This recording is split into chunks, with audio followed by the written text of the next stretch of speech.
Well, hi everybody. Great to be with you today. As Max said, my name is Samantha Miller. I'm the President and Chief Scientist of Pure Analytics and Chief Science Officer of Humboldt Brand Products.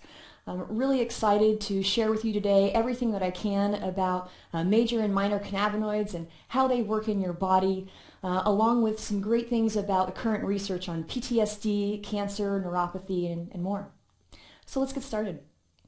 You know, cannabinoids are substances that are produced both in plants and in the human body, and they're responsible for some, but not all of the effects that you experience from cannabis. And in fact, some of the other effects may be due to things like terpenoids and flavonoids. Phytocannabinoids are one type of cannabinoid. So you'll hear the terms phytocannabinoid and endocannabinoid. Phytocannabinoids are the ones that are produced by plants. The cannabis plant is the only plant that's known to produce really significant amounts of this viscous resin. And when you look at a close-up shot of the surface of a cannabis plant, you can actually physically see the phytocannabinoids accumulating in the resin glands. So the resin glands are those little structures on the plant, have a little stalk with a ball on the end, and that's where the phytocannabinoids actually accumulate. So the THC and CBD are right there in those resin glands. Endocannabinoids are a very similar class of substances, but what's really interesting about them is that they're made naturally in the human body. You know, back in the 80s, when I was a little kid, we used to see these commercials. This is your brain, and this is your brain on drugs, and you'd see the two eggs in a frying pan. What was really interesting to me to learn was that we actually didn't even know that there were things called endocannabinoids, or something called an endocannabinoid system in our bodies. That's a natural architecture for interacting with cannabinoids. And that's actually the reason that humans have such strong interactions with cannabinoids, is because we have this natural architecture in our bodies to interact with them. The endocannabinoid system is a network of receptors in our body. And what are receptors? Well, you can think of receptors as little docking sites, right, in your brain and all over your body. These little docking sites that cannabinoids connect with and cause all of the different things that you experience from them. Let's talk a little bit about THC and CBD and CBN. Those three together are often referred to as the major cannabinoids. The reason is because they're often the most prevalent, although current analysis is showing that CBC maybe should be called a major cannabinoid these days as well, because it's present in almost every sample and at a decent level, sometimes higher than CBD. The relative amounts of THC and CBD are of a lot of interest to people right now. You hear people talk about ratios, 1-to-1 and 2-to-1 and 15-to-1 and 20-to-1. And it matters. It matters how much THC relative to CBD there is, because those are specific for specific ailments. So a 20-to-1 CBD to THC cannabis flower or tincture, for example, may be good for addressing one thing, like seizure control, where a 1-to-1 or a 2-to-1 CBD to THC substance or tincture might be the best thing, say, for pain relief. So the ratio is specific to the application, so that's why we care about ratio and that's why we talk about it. A question I get asked a lot is there anything you can do during the growing stages of the plant to change it from a THC plant to a CBD plant? And unfortunately, the answer is no. You know, I've been asked, is there a nutrient? Can I water starve it? Can I change the light? Can I do anything to it to change that THC plant to a CBD plant? And unfortunately, the answer is no. Whether a plant is THC dominant or CBD dominant is actually determined by genetics. So if it's a 15% THC plant or it's a 15% CBD plant, the fact that that's the dominant cannabinoid isn't something that you can change. But what you can change is the total accumulation of the plant. So that can be affected by growing conditions. You know, if a plant doesn't have the right growing conditions, nutrients, soil, and water, it won't produce as much cannabinoid, and the final potency percentage won't be as high. So that is something that you can affect. Now, there's three main types of cannabinoid ratio that you can consider. There's cannabis that's very high THC, there's cannabis that's very high CBD, and right in the middle, there's cannabis where you have equal amounts of THC and CBD. And again, which bucket cannabis ends up in, high CBD, high THC, or equal amounts of the two, is determined by genetics of the plant. THC is probably the cannabinoid that we're all the most familiar with. It's the one that's been talked about the most. It's the one that for a long time people attributed most of the effects of cannabis to this one molecule, to THC. we know more than that now, which we'll talk about throughout this presentation today. But the reason that people talk a lot about THC is it has some pretty big effects. You know, THC is the main psychoactive or intoxicating component in cannabis. You know, when we talk about that, that's to indicate that there's a shift, right, in the way you feel, in your emotional state when you consume THC. Now, THC is referred to in a few different ways out there. You'll see THC, you'll see delta-9 THC, delta-9 tetrahydrocannabinol. So those are all the same thing. THC is generally the most abundant cannabinoid in cannabis, but that's been changing as more people have focused on developing more CBD strains. And we'll talk about CBD a lot as well today. One of the fascinating things about THC is that it actually exists in different forms in the plant. So you actually have THC acid as its dominant form in the growing plant, and THC is the form that you find after it's been heated. So when you put something in your pipe and smoke it, you're actually doing some chemistry, right? Converting THC acid to THC. Now there's a lot of confusion amongst patients about THC acid and THC. You know, a lot more is known about THC. THC acid is just coming into our purview as something that we're interested in and we want to know about. The researchers who are the original people who pioneered cannabinoid research, when you ask them at the conferences, you say, Raphael Mechoulam, like, why aren't you studying THC acid? He was like, there's nothing to it. There's nothing there. It doesn't have strong effects in the body. You know, Raphael's coming around. It's because of people who went out there as evangelists and as early adopters and tried this and have built bodies of anecdotal evidence to say, there's something interesting going on here with these acidic cannabinoids. So THC acid is the form it's in, like I said, before it's been heated. That means in the growing plant or in dried material, let's say on the shelf in a jar in dispensary, that's the form that most of it is in. The conversion of THC acid to THC is called decarboxylation. That's a big word. I like the word activation more, and I think it's a little bit more intuitive. So you'll hear me use the term activation and decarboxylation interchangeably. At room temperature, decarboxylation can actually also occur over time. So as your cannabis sits in that jar, you can actually have some of that conversion as well. So it's not entirely stable. Smoking or vaporizing activates or decarboxylates THC acid and turns it into THC, making it available for those experiences that you're most accustomed to. For reliable decarboxylation of THC acid to THC, you know, a lot of people are interested in that because they're making their own medicine at home. If you want to do that, my best advice is to heat your raw cannabis, you know, don't put it into butter first, but just the raw cannabis itself on a baking sheet in the oven. So if you preheat your oven to 212 degrees Fahrenheit and you bake it and keep it in a thin layer to make sure that the heat can actually penetrate all the material, heat it for 90 minutes and you'll have great THC acid to THC conversion. So why do we care? So I've talked about this thing exists, we have it, how do you convert one to the other? But why do you care about it? Well, the reason you care about THC acid and THC and the difference between them is because the effects are totally different. And in many cases, the therapeutic application is totally different, depending on the patient and their needs. And what's right for you really depends on your desired effects and the relief that you need. THC acid has been exciting to people lately because there's a lot of new people coming to cannabis, and they want to try it for the first time. They've got one hesitation, though. That's the intoxication component to it. Maybe they're not comfortable letting go, not having control in that moment. So THC acid preparations, tinctures especially, you can find THC acid in, are a great way for people to try cannabis for the first time without a whole lot of danger of fear of intoxication. There's a lot of interesting findings from these bodies of patient anecdotal evidence that we've been putting together to show that THC acid has some pretty substantial anti-inflammatory properties and may have some antispastic properties as well. More work needs to be done on that, but there's some clear indications that there's more to learn there. You know, when I talk about THC acid, patients are really, interested and concerned, how can I get access to that? Like, what kind of products can I find THC acid in? Well, the most direct way is through juicing. So you can actually juice raw cannabis, both the leaves and the flowers. If you're juicing flowers, you do need to add a little bit of water into your blender as well, or it won't turn out quite right.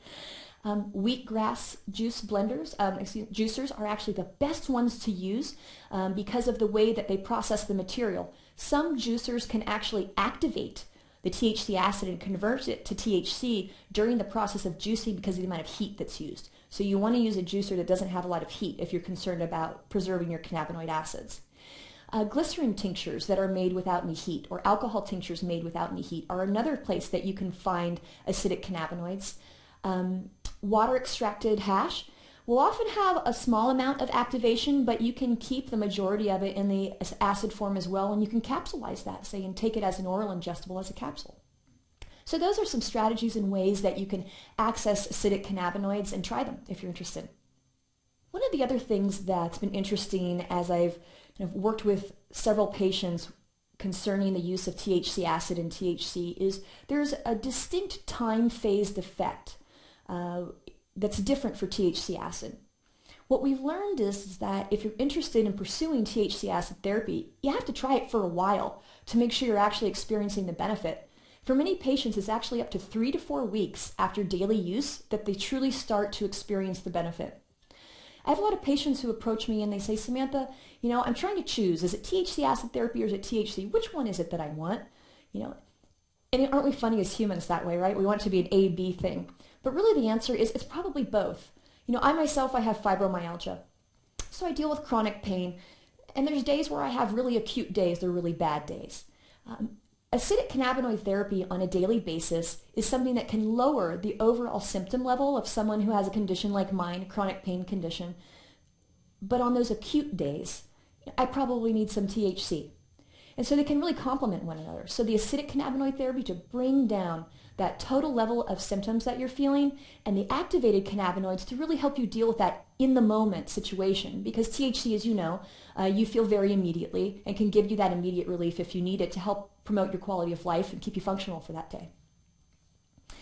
When you are pursuing THC acid therapy, especially if you're doing it to avoid intoxication, you really do need to make sure you understand that there is going to be a small amount in that activated form, THC, present, so you may still feel a little bit of psychoactivity, but it certainly should be a lot less than if the whole thing was activated. Again, most of our evidence around THC acid therapy has to do with patient anecdotal evidence that's been gathered by various clinicians, even dispensaries who are doing their own research. There's certain dispensaries who've gone on a mission to gather data and figure out what's really happening with some of these unique substances. Some of the things that we've observed are reduction in inflammation and muscle convulsions and spasticity, but the one that fascinates me the most is changes in cognitive development in children who are taking acidic cannabinoid therapies. We see some really amazing shifts in their behavior, both from THC acid and CBD acid. We see changes in emotional intelligence, in speech and cognition. I'm fascinated to see what the further research on THC acid reveals. I think it should be really fascinating. People often wonder, what's normal for THC? Should it take care of my pain? Should it take care of my nausea? What is it really supposed to do for me? There's been a lot of research that's been done. There's certainly more to do, but we have some really clear ground that you can stand on and say THC is great for these things.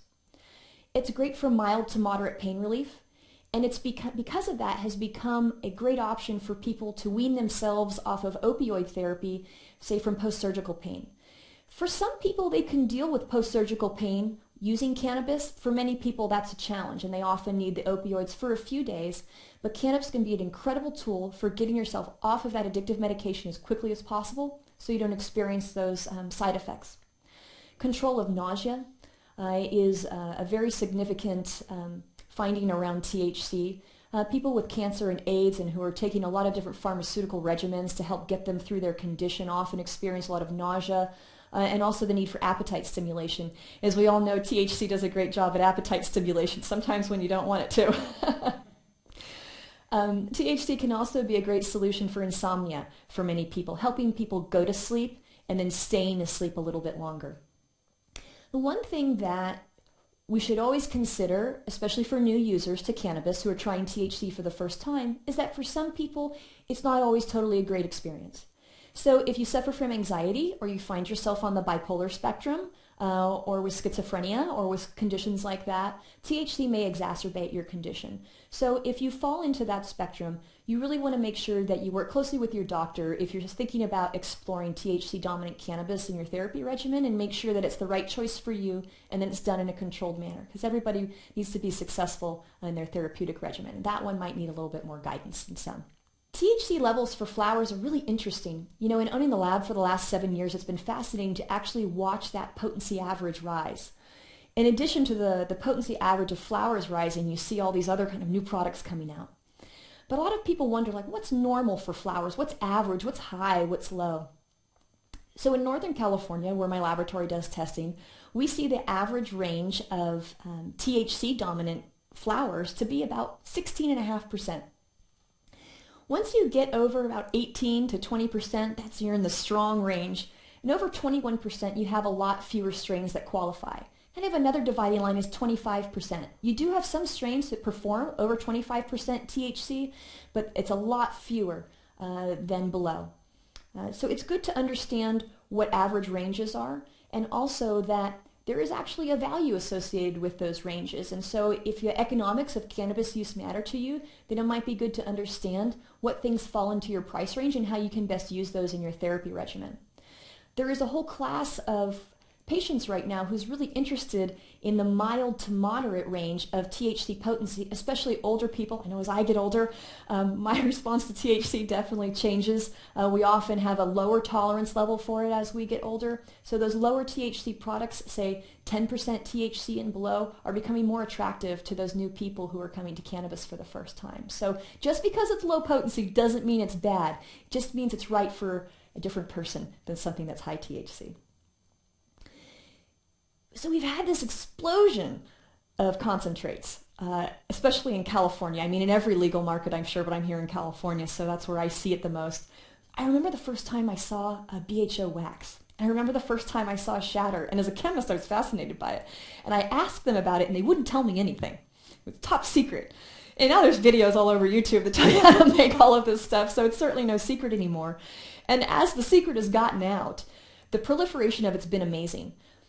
What's really fascinating is it's really changed the potency thresholds that people are accustomed to and that they expect in the marketplace. So interesting to know that keef, so that's cannabis that's been run and over a dry sieve, say, and the resin glands collected, generally doesn't get over about 30 or 40% THC, and more often it's actually a little bit below that. With hash, so traditional hash, like you used to see coming, say, out of Afghanistan and Pakistan and places like that, which you actually don't see much of anymore, generally ranges between about 10 to 60%, with average being about 48. Bubble hash, which is water-extracted hash, still popular, although it's waning in its popularity as other extracts come into the market, CO2 extracts and BHO extracts and all these different things that people are doing. But water-extracted hash, averages at about 50% and really tops out around 65 or so. You do have a few rare ones that go higher than that, but the average is a real solid 50%. Wax or BHO or shatter, CO2 extracts, those are chemical extracts. So bubble hash, hash, and keef are all made by what we call a mechanical process, right? Where you physically remove resin glands and gather them and press them together. Whereas these new concentrates are totally different. So they come from a process of chemical extraction. So the extraction of cannabis with butane, with CO2, with propane, some with nitrogen. There's a variety of things that you can use. But that chemical extraction, as you might expect, is much more efficient. So you get much higher concentrates, some ranging upwards of 90+%. Definitely something to be careful of if you're a new user, but can be a great source of relief in very concentrated dose of cannabinoids if needed for the right patient. Let's move on to talking about CBD. A lot of talk about CBD. People are really excited about CBD. When I first started speaking to patient audiences 7 years ago, I would ask people, who's heard of CBD in here? And I get a couple hands half timidly raised. When I ask that question to an audience today, everybody raises their hand until they know what CBD is, which is a really cool thing to happen in 5 or 7 years. So why do we care about CBD, and what's the buzz? What is it all about? Well, it's different from THC in many ways, in both the way that it makes you feel and the therapeutic applications. So CBD has been called non-psychoactive or non-intoxicating. The way I like to say it is you'll still be able to operate heavy equipment afterwards, probably. So CBD is a great option for people who, again, who are seeking cannabinoid therapy, are a little concerned about the feelings of intoxication they might experience from THC, and would really prefer to take baby steps into cannabis that feel safer. So CBD has become one of those things that people can try in a safe way, in a safe place.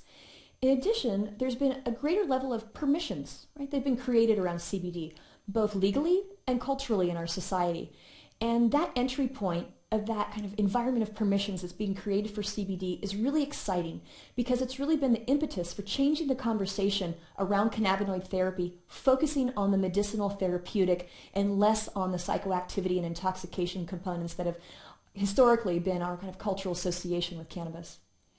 CBD is interesting in that it's usually found at low levels, so sub 1%, less than 1%, but in some cannabis, it's the dominant cannabinoid, although that does occur more rarely than with THC. There's a lot of efforts underway to create more CBD strains. There's seed collectives, there's independent growers, there's companies who are making products now and they want all these specific cannabinoids to be present, especially CBD. So there's a lot of work around developing more CBD strains and creating more access to CBD for a patient population. So interestingly, CBD, like THC, also has an acid form, CBD acid or CBDA. Fascinating, of course, that both, of course, are non-intoxicating, as CBD is non-intoxicating. If THC is present, though, it's good to understand that you may still feel some feelings of intoxication. So CBD does really lower the overall feelings of intoxication that you're going to feel from THC because of the way that they interact, but you still may feel a little bit. So if you do feel some intoxication, don't be surprised. It's because of the THC present. The therapeutic uses of CBD and CBD acid are different. A lot less is known about CBD acid. Fewer people have used it, but it has been the one that has shown some pretty incredible shifts in children who are using it. Again, as with THC acid, the time to feel the effects are different. So with CBD acid therapy, you may need to be using CBD acid tincture or juicing 3 to 4 weeks before you actually feel that overall reduction of your symptom level.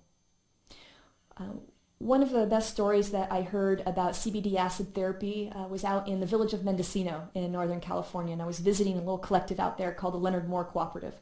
Who's done a lot of work to try and promote CBD.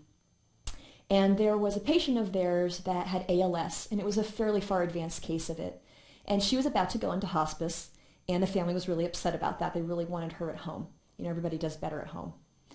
And so, they're in that moment of desperation, and they were going to try anything, and they got some juiced cannabis from Leonard Moore Cooperative.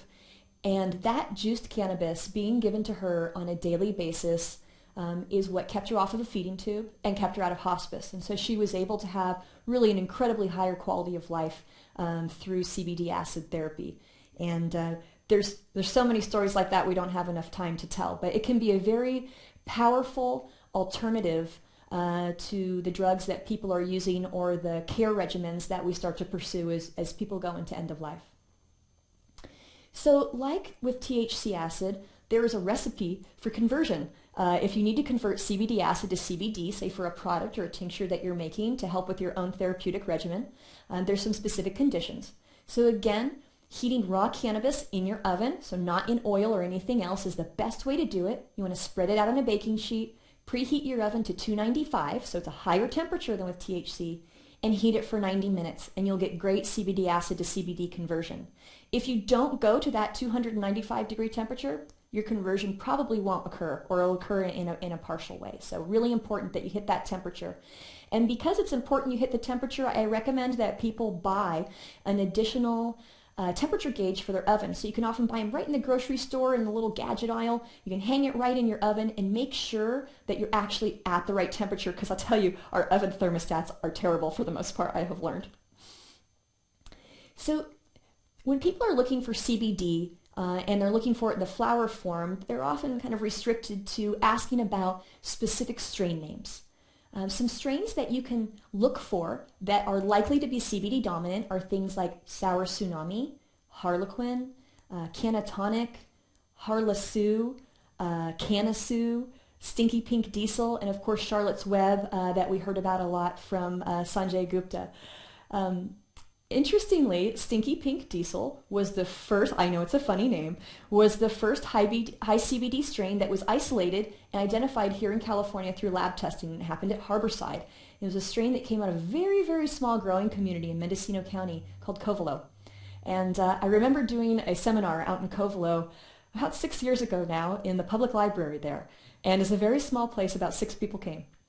And the woman who actually had created that strain and submitted it for testing and was actually there. So it was a pleasure to meet her.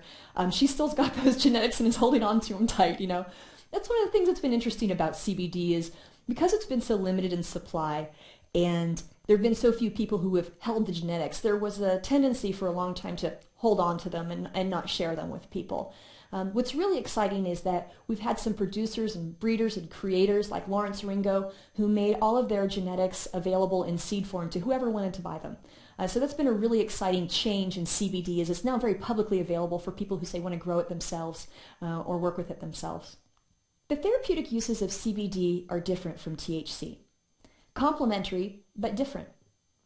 So it definitely deals with pain, just like THC does, but it attacks pain from a different side than THC. It definitely reduces inflammation as THC does, but it specifically deals with pain due to spasticity. And there are a lot of chronic pain conditions that originate from muscle spasticity. Fibromyalgia, multiple sclerosis, epilepsy, its origin is spasticity. And that's why you've seen CBD become a go-to therapeutic alternative for many people who suffer from these spasticity-related conditions. CBD has also been shown in some more modern research to be very effective for eliminating chemotherapy-induced neuropathy and also neuropathy in general, even diabetic neuropathy. So that work was done in a very formal setting and was actually very clear. So CBD has a lot of different uses, especially for people suffering from chronic pain. One of its other major applications is as an anti-anxiety substance. So CBD, for many people who suffer from anxiety, really seems to provide them incredible relief. Now, I never recommend that somebody go off of their anxiety medication without consulting their doctor, but for many patients, they've been able to either find it as a complement or a substitution for a more traditional pharmaceutical regimen that they were previously on. CBD has also been shown in some research to perhaps have some anti-tumor activity for particular types of tumors. And a little bit later in the presentation, we'll talk a little bit more about that research. For people who are using CBD and THC together, they have some interesting interplay with one another that's good to understand because they become tools in your toolkit as a patient and a user with a therapeutic regimen that you're trying really to be successful. So CBD actually prolongs the effects of THC. And the way that it does that is actually inhibits the enzyme that breaks down THC in our liver. So when CBD connects with that enzyme, it changes its shape. And so THC doesn't fit in it very well anymore and can't be broken down. And so it recirculates and we experience it for a longer period of time. CBD also reduces the feelings of intoxication from THC. So when I tell people that CBD is going to make their THC last longer, they're all right, I'm going to get high for longer. Well, it's a little bit different than that. You'll probably be less high, but your therapeutic benefits will last for longer. So it's a point at which we have to kind of separate those two ideas. The expected CBD levels for flowers are a little bit different than for THC, especially when we're looking at CBD flowers that have a 1-to-1 or a balanced ratio. Because think about it. You couldn't have 20% THC and 20% CBD in a plant, right? In a 1-to-1, that'd be 40% cannabinoid, and they just don't accumulate that level. No lab has shown that result yet. So the only time that you really see CBD go above 20%, or even in that range, are in those 20-to-1 CBD to THC ratio flowers. Oftentimes in, say, a 1-to-1 CBD flower, you'll see something like 5% CBD and 5% THC, or maybe 7% and 7%. So the levels are a lot lower than you see in those THC flowers that we've really optimized for potency over so many different years. How high the CBD level is, again, depends on ratio. So if you're dealing with a 20-to-1, you can actually see CBD levels up as high as 20, But with balanced or with lower ratios, you're going to see them more in the single-digit range. So that doesn't mean that it's poor quality. And I know we have this idea that cannabis at a certain percentage means that it's low quality. So you kind of have to throw that out the door when it comes to CBD. It's just an entirely different thing to consider. Let's talk about CBN a little bit. You know, it's gotten kind of a bad rap. And you know, there's a reason why. It's a byproduct of THC degradation. So when THC degrades, it becomes CBN. That usually happens in the presence of UV light and oxygen. And I used to say to the growers that I would talk to, so don't put it in the turkey bag and throw it in the corner of your room and let the light run across it and back and forth all day, because that UV, in addition to the oxygen in the bag, is going to cause CBN conversion. A lot of dispensaries and people in the kind of the open market of cannabis view CBN as a negative indicator of either processing or age on cannabis. That's true, but it has to be taken with a grain of salt. It really only applies to indoor-grown cannabis. Outdoor-grown cannabis is going to naturally have a small amount of CBN present due to the UV that's impinging on it from the sun and the weathering that's happening as it grows in the outdoor environment during the entire grow season. So not uncommon to find, say, 0.5% CBN in an outdoor-grown flower that's been perfectly grown and perfectly processed and is very fresh. So CBN is not always an indicator of negativity, either in the growth conditions or in processing. So good to understand that. It also has some interesting therapeutic benefits. One of the ones that's interesting to me especially is around cardiovascular effects. It actually decreases heart rate without decreasing blood flow. So it can bring your heart rate down. Some animal model research has also said that CBN induces feelings of grogginess. I actually did some consumer testing along the way in developing the Humboldt products to look at CBN. And I found very clearly that CBN is a very dose-dependent substance, and that at low doses can be effective as a sleep aid. But as you go into moderate and high doses, actually seems to be contraindicated for sleep and can be alerting to many people. So there's a very interesting finding. And in fact, found through our work that a low CBN dose and a dose of THC accompanied with myrcene are virtually equivalent. So let's talk a little bit about some of the minor cannabinoids. So THC and CBD and CBN, we hear about those a lot. There's other ones that have started to percolate up. We hear about them here and there, but we don't know a lot about them. Part of it's because not a lot of research has been done, so there's more work to do. But there's some interesting things to look at. CBC is one of my favorite. I think it has a lot of promise. CBD has been shown to be a very powerful anti-anxiety substance. In the preliminary research that's been done, CBC has been shown to have 10 times the anti-anxiety effects of CBD. Wow. Interestingly, CBC is present in elevated amounts in juvenile plants. And then as the plant grows older and matures and flowers, you have lower CBC levels. There have been some plants that have been isolated that are CBC-rich plants, and they are actually mutant plants that can't produce THC and CBD very well. And so because they can't produce THC and CBD very well, the CBC is allowed to accumulate. The reason why is that they all share the same starting material. So there's this little pile of something called CBG acid, right, inside the plant, and the THC enzyme, the CBD enzyme, and the CBC enzyme all grab on to that CBG acid as their starting material to convert to become the cannabinoids that they eventually are, THC, CBD, and CBC. So when the THC enzyme and the CBD enzyme aren't grabbing any of that CBG acid, it's just left there for the CBC enzyme, and it goes to town and starts to accumulate. So that's the only time you really see it at appreciable levels in a mature plant. So there hasn't been very many of those identified. So that's the search, right, for the ambitious grower out there, is that CBC mutant. CBC has also been shown to have anti-inflammatory and pain-relieving effects as well. Cannabigerol, or CBG, is an interesting one as well. It's non-psychoactive or non-intoxicating, as is CBC, by the way. Again, anti-inflammatory and pain-relieving effects seems to be a theme, right? You hear from almost every cannabinoid, THC, CBD, CBC, now CBG, we're hearing that pain-relieving and anti-inflammatory effects. So if you're dealing with pain, cannabis is a great solution or a great thing to try for people. We often hear about cannabis and glaucoma. And I don't know, we've all probably heard Peter Tosh's song where he talks about it too, right? I always associate that, especially with the way people expressed it and talked about it, what had to do with THC. But if you look at the research, you'll see that what was actually shown to be reducing intraocular pressure in glaucoma patients in the research that's been performed was CBG in many of the cases that have been identified. So also an interesting molecule to look at therapeutically. CBG acid, as I said, is the precursor to both THC and CBD in the growing plant, but you always have a small amount of CBG that's left over, and sometimes it's not a small amount. It can actually help growers look at an indicator of whether or not they allowed their plant to mature longer. So a mature plant that was harvested in an optimal time probably have 1% or less of CBG, maybe up to 1.5%. But you can see plants with as much as 5 or 6% CBG present in them. Basically what you're looking at there, if it's not a genetic mutant, is a plant that was just harvested a little bit too early.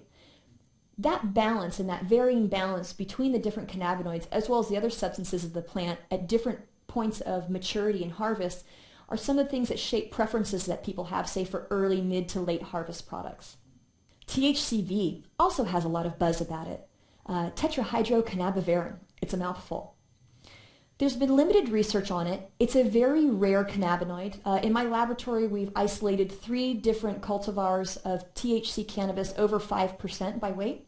So those are very interesting, all in one small community in Mendocino. So they've been kind of collecting genetics and sifting through them to see if they can find THCV, and a few of them have. The animal model research says some interesting things about THCV relative to THC. And that is that the presence of THCV is thought to bring on the feelings of THC stronger and quicker. So a quicker high that's more intense, but also has a shorter duration. I call it the quickie, right, if you can actually find the THCV cannabis. There's also been research, people say, hey Samantha, where do I get some of that diet weed? And I say, diet weed? Well, what's the diet weed? The diet weed, it turns out, is THCV cannabis. So there's been some animal model research that suggested that it actually prevents the munchies, which if you struggle with your weight and you smoke cannabis may be a significant issue for you. Not been proven out in humans yet, so as soon as we get more THCV cannabis ready to try, we'll have to run that one to ground and see if it really is the diet weed. But there's a lot of people excited about the prospect of that right now. There's also a related compound on the CBD side called CBDV, or cannabidivarin. CBDV and THCV are both what we call propyl cannabinoids. They have a 3-carbon ring on them. That's what makes them a little bit different. CBDV is also a non-intoxicating cannabinoid, and it's thought to perhaps be one of the differentiators in CBD-dominant cannabis that has greater or lesser efficacy for epilepsy treatment. So interestingly, in groups of epilepsy patients who have been trying lots of different CBD strains, we find that they don't all work the same. Some work better than others. They maybe have the same CBD to THC ratio, so you can tell it's not about that. It's not just about the CBD and THC. Well, one of the other things that's present can be CBDV. And some preliminary animal model research has shown that CBDV has significant antispasticity properties. So it may be that the antispasticity properties of CBDV, when coupled with CBD, really create the best solution for a lot of people when treating epilepsy and spasticity. But more to learn on that as well. There's a lot of exciting research happening right now. And it's an exciting time in that our government, here in the U.S. even, is allowing more research. Up to this time, a lot of it has had to happen in more international places, in Spain, in Italy, in Israel, and Canada, Amsterdam, who've had a greater level of permissions than we have. There's been a few pioneers here in the U.S. Dr. Sean McAllister is one of them. He's out of California Pacific Medical Center in San Francisco. And Sean is a true pioneer. You can YouTube him and watch him all day if you'd like to. What Sean did was he induced tumors into animals, into rats. So you can actually buy cancer. Many people don't know that, but you can buy cancer and you can give it to things in a clinical setting. So these rats were given cancer and they were allowed to grow tumors. In this case, breast tumors were the specific case study that I saw from Sean. So he showed a picture of this ugly tumor on this poor rat's chest. And then he made CBD THC injections into that tumor. And after 30 days of the injections at the right ratio of CBD to THC, that tumor completely disappeared. And the next thing that Sean shows is a picture of a rat with nothing but beautiful pink skin on its belly. And if I hadn't seen it with my own eyes, I probably wouldn't believe it because it's such an amazing transformation. So Sean's work is really exciting. He's really diving down into what are the specific cannabinoid ratios that are needed to treat a specific type of cancer. Sean was a rebel. He got his first research grant under the auspices of actually demonstrating that cannabis wasn't good for you. And bless Sean for that, because that was how he got the funding to make these findings. Now the NIH is willing to fund his research at face value as a benefit for finding cures for cancer. So that's an exciting shift as well. There's been a lot of research on PTSD. We have a lot of people in our society these days suffering from it, from all of the wars that we've had recently, in addition to just the stress and pain of this fast-paced culture that we're all living in right now. So there's been a lot of looking at how can cannabis help these people recover and come back to normalcy and enjoy a greater quality of life. Well, we've shown that THC, when it stimulates the CB1 receptor, can interrupt memories. And we all know that cannabis affects our memory, very more kind of personally and anecdotally. But it can on a more clinical level. So when your memories are disrupted that way, when you have PTSD, it can actually let you have that break where you can get control of your thoughts and control that looping and that focusing on that negative experience you had, which is the root of that PTSD. So again, through animal model research and showing that stimulation of the CB1 receptor eliminates these long-term negative memories, there's a real prospect of hope for people who are suffering from PTSD using cannabinoid therapy instead of other pharmaceutical alternatives. There was some great research at Temple University on chemotherapy-induced neuropathy as well. Neuropathy is the degeneration of the nervous system, and there's a lot of pain associated with it. The study found that when CBD was administered before the chemotherapy, that it could actually completely prevent the onset of chemotherapy-induced neuropathy. So for those people, that was an amazing shift. In a 2010 FDA clinical trial, they actually concluded that inhaled cannabis significantly reduced neuropathy as compared to placebo in human studies. So fascinating to see the FDA in 2010 was actually doing this research, which is not well known. So some great things on cancer, PTSD, and neuropathy. And one that's really been in the press a lot lately has been treatment of epilepsy.